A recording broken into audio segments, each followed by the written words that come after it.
Okay, so now we're at 3/8 of it. It's better? Yeah, I think so. Okay. It's hard. It is hard. It's hard. And what I use is the information where a quarter was your first decision, 3/8 maybe, but soft tissue plays a big role too. And how tense it is. We'll look aside, make sure it looks okay. Yeah, and that's what we're going for.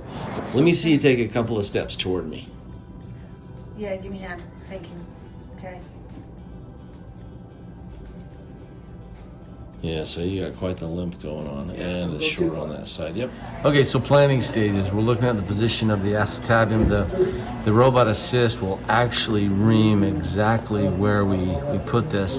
And we've got all kinds of options, but we basically want to put the cup at the roof of the acetabulum and inside to what's called the teardrop or the inner wall. And then we look at our positions on the CT scan. We have 3 different views, and this is called the transverse view, and it's basically just kind of cutting the patient in half and looking at exactly where the cup's going. We look at the front, we look at the back, and that looks just right. Then we look at what's called the sagittal plane, and that's just going from side to side through the patient from top to bottom. And the coronal view, that's right through the middle. This is the view that x-rays show us. And then we look at this view and we see how much bone is being removed, and that's just about as what you want to see. You don't want to have any gaps so that there's loosening when the cup actually goes in. And again, we can confirm that with x-ray, and that's exactly what we want it to look like. When we put this patient's hip in, her leg is about 3/8 of an inch short. So we'll assess that with the robot. We'll then confirm with radiographs or x-rays. So we've just finished taking the x-rays, we'll get started.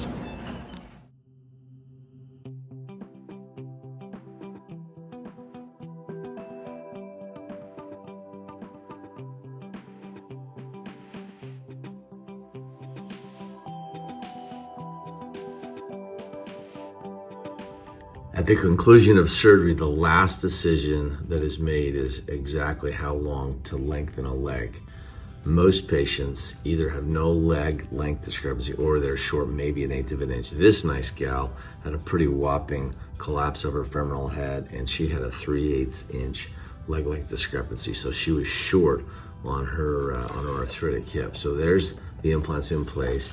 This is where the implants sit right now, and as you go back and forth, you can exactly measure how much longer she'll be with this implant.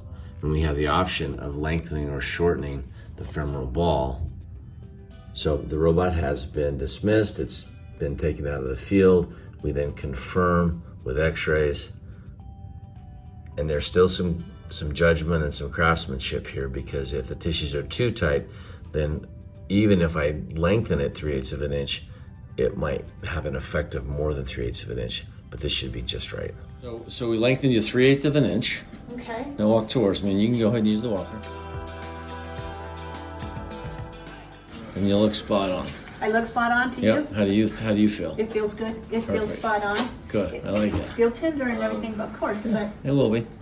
I'm 14 days out. 14 is out. Okay. 14 out. Yep. I like it. I like Today's it. 14. You're crushing it. Way to go. I think I'm doing fine. Smooth and easy. Smooth and easy.